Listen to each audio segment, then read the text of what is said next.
Coucou les amis, on se retrouve pour la continuité de de la réalisation de notre carnet des 4 saisons et pour une petite vidéo intermédiaire. Et là, je vais vous proposer, vous avez reçu le kit pour réaliser ce qu'on va faire aujourd'hui, c'est-à-dire des tampons. On va réaliser nous-mêmes nos tampons d'automne. Donc, vous avez reçu des petites planches comme ça en format quasi A5, puisque c'est sur des plaques, hein. Ça se vend dans les rayons de genre La Foire Fouille ou Centracor. Ce sont des plaques de mousse qui se vendent par 10 et dans lesquelles on peut faire plein de réalisations, mais là, entre autres, on va s'en servir pour faire des tampons.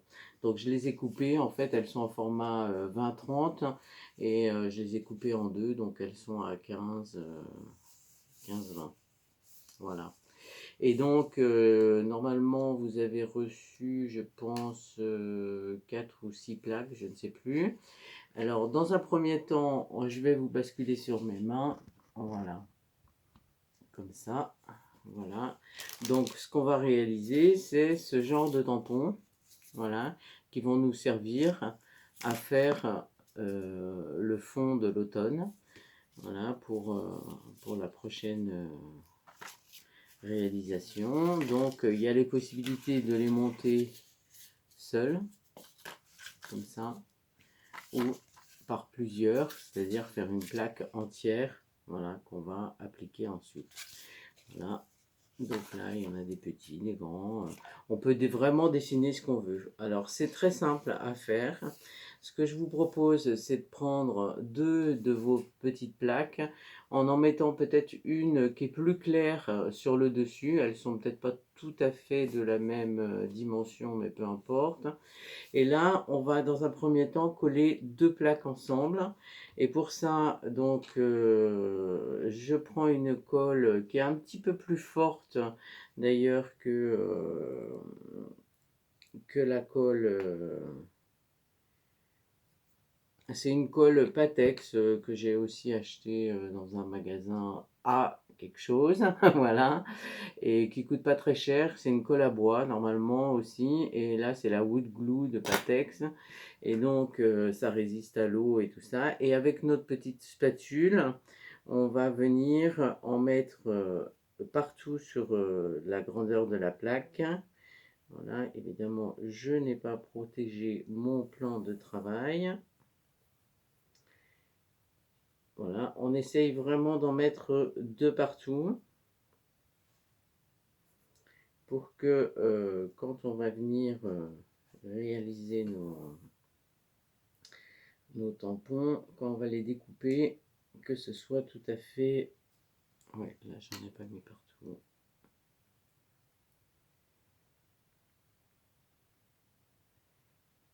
Alors j'espère que vous allez bien, que l'automne se passe bien. Nous ici, il fait quand même relativement chaud pour un mois d'octobre, n'est-ce pas?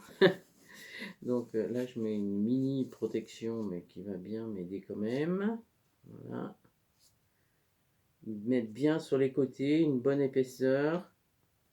Ça prend relativement vite, sans trop non plus. Voilà.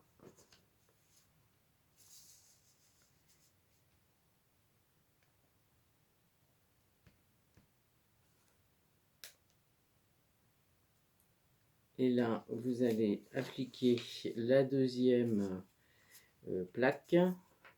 Je vais mettre ça comme ça pour pas... Voilà, nettoyer assez vite la petite... avec de l'eau savonneuse pour éviter que...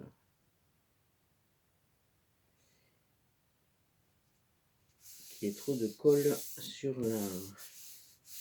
Donc là, vous allez la coller. Voilà. Vérifier. Alors avec avec cette colle, c'est pas mal parce que du coup, on peut, tant qu'elle n'est pas sèche, on peut toujours rectifier elle est encore molle, donc on peut rectifier le positionnement. Voilà. Et là, on va la laisser sécher. Et on fait ça pour les deux plaques.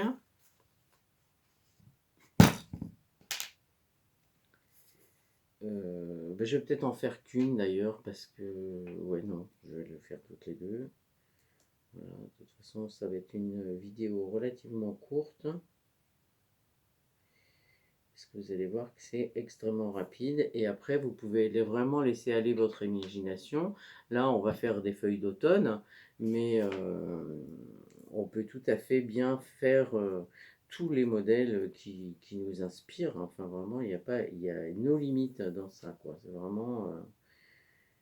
Et en plus, bah, c'est très personnalisé. Et puis, ça permet justement d'avoir une technique pour soi-même faire les tampons qu'on souhaite, soit de forme, soit d'animaux, de ce qu'on veut en fait. Voilà. Là, je vais mettre ma seconde plaque dessus. Et celle-là, elle est un tout petit peu plus grande. Je la rectifierai après, une fois qu'elle sera prise. Voilà, mais peu importe, de toute façon, comme on va découper dedans, ça n'a pas d'importance. Je les ai coupés un peu au jugé comme ça. Voilà. Et là, on les laisse reposer pour qu'elles... Alors, il faut une colle forte, mais pas non plus extra forte parce que ça pourrait manger la plaque de mousse. La plaque de mousse, c'est quand même une sorte de caoutchouc, j'imagine. Donc, de fait, ça peut manger le... Ensuite, le plastique. Vous allez prendre un stylo bille, mais un stylo bille tout à fait classique que vous allez voir sur votre couleur. Donc là, moi, je vais prendre un rouge. Je pourrais aussi prendre un vert, mais bon, une couleur qui contraste avec l'autre, qui écrit ou qui écrit pas, peu importe. Et vous allez commencer par dessiner une forme de feuille. Donc en rentabilisant, ne faites pas les queues, on les fera après ça au moment. Donc là, vous faites simplement que dessiner. Voilà, quelques petites nervures.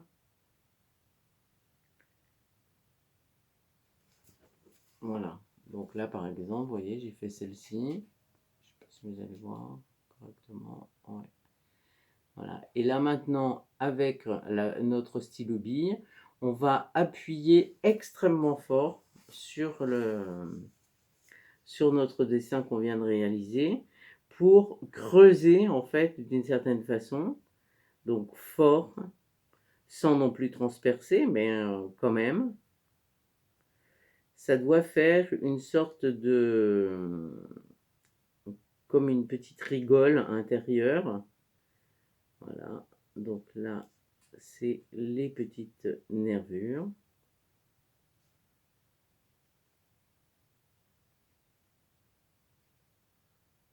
Vous pouvez très bien prendre une feuille dans la nature, vous en inspirer, la poser sur votre dessin et en faire le contour.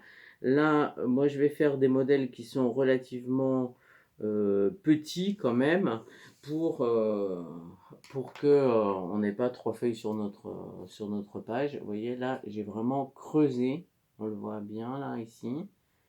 Et si on veut, on peut à nouveau le refaire. Voilà, pour s'assurer vraiment que quand on va y mettre la peinture dessus, ce qui ressorte, c'est effectivement tout ce qui n'est pas creusé. Voilà, et voilà. Par exemple, ici, j'ai pris un petit modèle de feuille d'automne. Voilà, ça c'est une sorte de tissu un peu. On peut très bien s'imaginer en faire une comme ça. Donc, j'en fais un vague contour rapide. Il n'a pas besoin d'être extrêmement précis par rapport à votre modèle si ça, voilà, dépasse. Si vous avez envie de faire une petite citrouille, vous pouvez aussi faire une petite citrouille, une petite sorcière, je sais pas, enfin, ce que vous voulez. Mais là, pour moi, aujourd'hui, j'ai envie de faire plutôt des feuilles. Voilà. Donc ça, j'ai fait là. fais, vous n'allez pas voir, mais je tiens ma feuille, c'est pour ça. Voilà, donc là, j'ai fait le contour de cette feuille ici. Là, je vais maintenant y appliquer ce que je vois des nervures, comme ceci. Ça va au milieu de l'autre feuille. Là aussi. Et là, comme ceci. Voilà. Et puis là, je vais faire quelques petites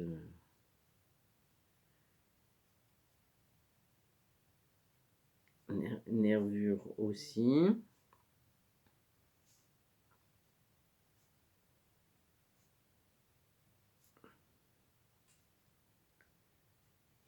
Tac.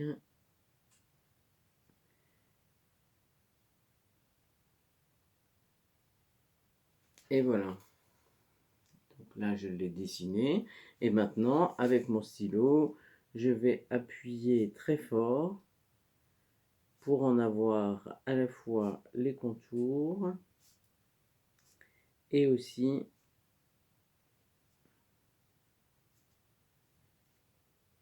alors moi je le fais avec les contours et aussi les nervures. Et moi je le fais avec cette mousse-là. Peut-être vous, vous avez à votre disposition chez vous d'autres types de mousse qui pourraient convenir. C'est à vous d'essayer, de vous essayer à ça. Et ce qui est intéressant, c'est que vraiment vous allez personnaliser tous vos tampons et en faire vraiment des objets carrément unique et qu'à vous, quoi, en fait, voilà. Qui correspond ou à votre style ou à vos envies. Tiens, aujourd'hui, j'ai envie de tamponner un petit lutin, et ben je vais dessiner un petit lutin et puis je vais le recopier là-dessus.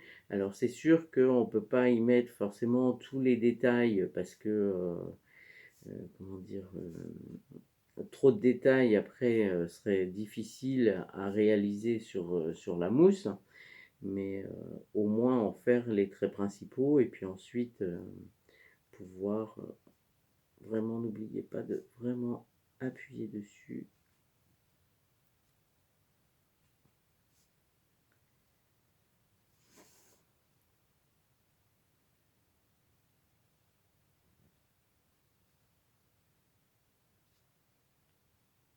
Voilà.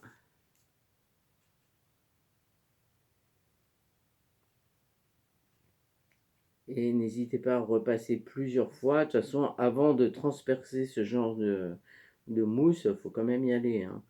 Et là, avec ce type de mine, la mine du crayon Bic, là, c'est idéal parce qu'à la fois, c'est des mines qui sont assez larges et en même temps qui sont rondes au bout, donc qui vont pas déchirer couper la première couche de mousse, quoi. Voilà. Donc voilà, donc cette deuxième là, vous voyez, je l'ai vraiment, comment dire, creusée. Voilà. Et maintenant, on va découper. Alors, bah, tous les petits bouts qui vont rester ici, gardez-les, parce que vous pouvez faire, je sais pas, une petite étoile, une petite... Là, vous allez découper autour de votre première nervure. Voilà.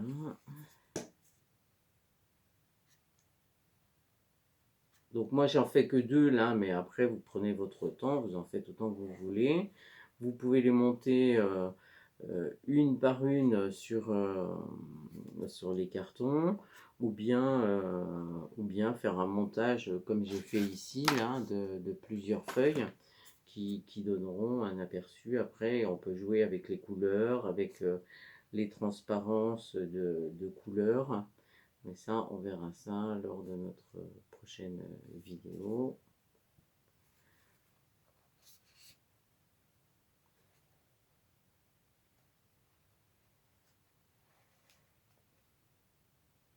C'est très très très facile à découper, extrêmement facile à découper même.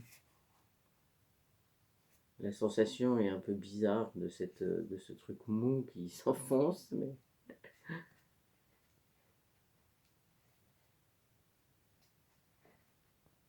Voilà, donc je garde pour pouvoir en faire différents modèles. Et voilà, donc là, celle-ci est découpée. Voilà. Après, donc, ma deuxième ici.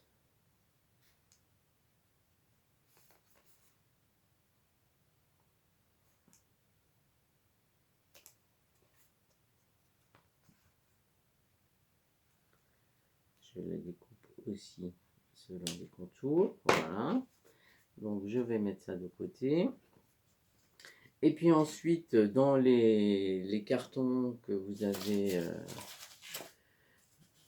reçus, dans un premier temps, les cartons, donc il y a ici des cartons qui sont quand même à double cannelure, donc une cannelure ici, donc on les voit ici, voilà.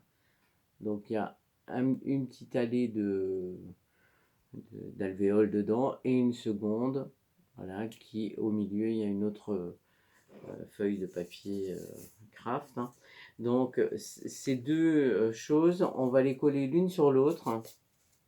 Là aussi pour nous donner une épaisseur de prise. Vous voyez, même ceux-là que j'avais fait à l'époque, je les ai fait sur des cartons encore plus épais. Donc j'en ai collé deux ensemble, ce qui fait que quand on les prend, on n'a pas de crainte que nos doigts dépassent et viennent tamponner aussi la feuille. On peut vraiment prendre, mais ceux-là suffiront bien aussi. Hein, voilà.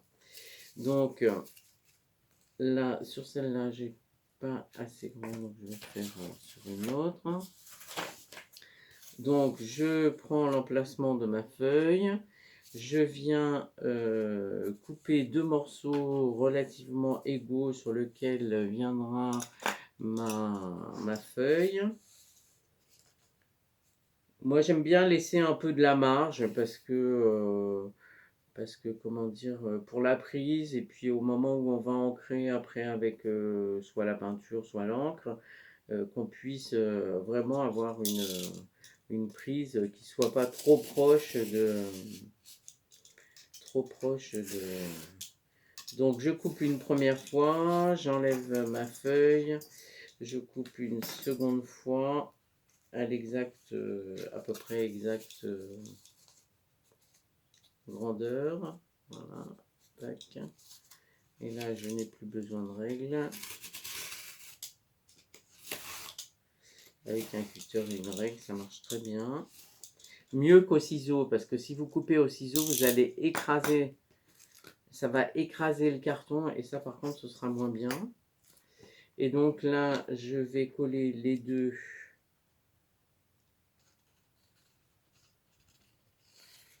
cartons ensemble.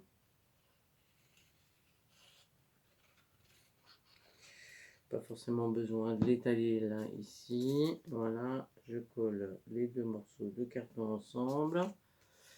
Voilà. Logiquement, bah après, ça va, faut le temps du séchage, hein, mais ça devrait aller. C'est à prise relativement rapide quand même. Et puis après, je vais faire la même chose avec ma feuille. Donc, je vais venir y mettre de la colle. Alors là, c'est important de bien coller quand même les côtés pour que quand on va mettre soit l'encre, soit que ça passe pas dessous. Soit la peinture, que ça passe pas dessous. Voilà. Donc, ici et là, notre premier tampon est réalisé. Bon, après, il y a le temps du séchage, hein, évidemment, avant qu'on s'en serve. C'est pour ça que je la fais un peu en différé. Donc voilà, notre premier tampon est réalisé. Notre colle en séchant, elle va devenir transparente, donc ça ne se verra plus. Voilà, je vais quand même enlever le surplus parce que ça pourrait prendre de la peinture et ensuite m'embêter quand je vais mettre la peinture ou la colle. Voilà. Et puis ensuite, bah, par exemple, on va coller celui-là ensemble. Donc là, j'en fais un petit.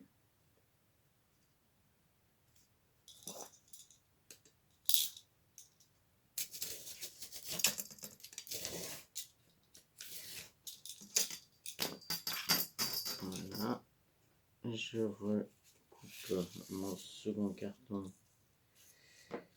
à la même dimension. Vous voyez, c'est extrêmement simple à faire, hein, mais c'est assez sympa de réaliser soi-même ses propres tampons.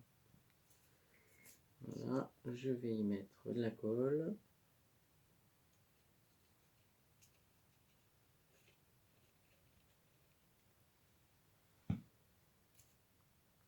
Tchac, tchac, tchac. Voilà. Et je vais coller mon autre feuille.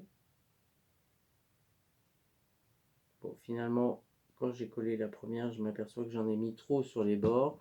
Donc là, je mets vraiment comme ça. Et c'est au moment où je vais l'installer sur mon carton que la colle va un petit peu s'étirer sur les côtés. Ça suffira amplement. Voilà, d'ailleurs, on le voit un peu là. Voilà. Donc, mon second tampon est réalisé. Après, je peux prendre une mesure de carton plus grande, en coller deux donc de la même façon et disposer des feuilles de différentes façons ici, voilà, soit en mettre deux, soit faire des feuilles. Alors celles-ci, elles sont plus, faut plus de patience pour les réaliser sans couper la tige du milieu. Là, ça fait pas trop feuille d'automne, mais voilà. Donc voilà, vous avez tous les outils pour réaliser vos petits tampons pour la prochaine séance qui va arriver bientôt. Voilà, et bien je vous souhaite une bonne journée et puis de réaliser vos tampons personnalisés. J'ai hâte de découvrir les tampons que vous aurez réalisés. Voilà, merci, bonne journée.